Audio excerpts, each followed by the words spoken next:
என் தாய்க்கும் தமிழுக்கும் வணக்கம். என் பேச்சினிலே செந்தமிழை மணக்கும். இதை சொல்வதாக இல்லை எனக்கெந்த செற்கும். தமிழ் பயில கற்றுத்தேர்ந்தவை முன்னவருக்கும் வணக்கம். முற்றமிழை கற்றுத்தேர்ந்தவை ஆசானுக்கும் வணக்கம் என்று கூறி என் பேச்சை தொடங்குகிறேன். அனைவருக்கும் வணக்கம். நான் உங்கள் லாவண்யா. ஆச்சாரியா ஸ்ரீ சம்பூர்ணா வித்யாலயம் பள்ளியில் 10ஆம் வகுப்பு படிக்கிறேன். நான் இப்பொழுது தமிழும் நானும் என்ற தலைப்பில் தான் பேசப் போகிறேன். யாதும் ஊரே யாவரும் கேளிர், தீதும் நன்றும் பிறர் தர வாரா என உலக வாழ்க்கைக்கு மனிதன் சேர்த்ததும் தமிழ் எழுத்துக்களே.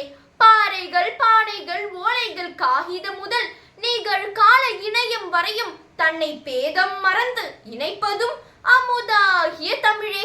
பல்லாயிரம் மொழிகள் புவியில் பிறந்தும் எத்திசையிலும் காற்றென நீரென உணர்வின் ஒளியாய் வடிவாய் வாழ்வது உயிர் தமிழ் மொழியல்லவா?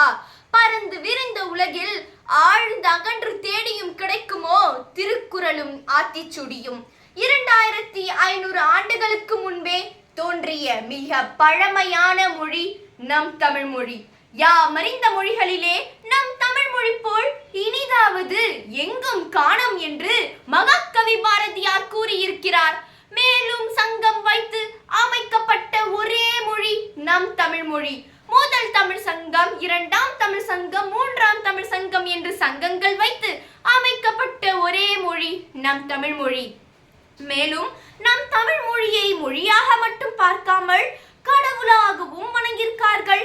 நம் தமிழ்நாட்டில் காரைக்குடி பக்கத்தில் நம் தமிழ் மொழிக்கு கோவில் அமைத்து வணங்கியிருக்கார்கள். அம்மா என்ற வார்த்தை நம் தமிழ் மொழிக்கு அழகை உணர்த்துகிறது. அதில் ஆ என்பது உயிர் எழுத்தையும், இம் என்பது மெய் எழுத்தையும், மா என்பது உயிர் மெய் எழுத்தையும் குறிக்கிறது. தமிழ் தமிழ் என்று சொல்லி பாருங்கள். உங்கள் காதில் அமிழ்து அமிழ்து என தேனாய் பாய்வதை உணர்வீர்கள்.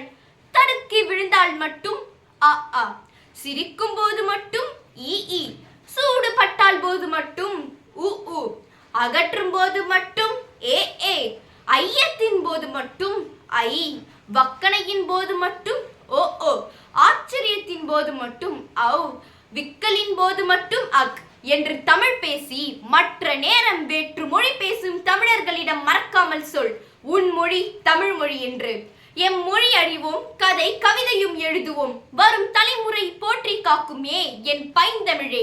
இறுதியாக நான் ஒன்று கூற விரும்புகிறேன்.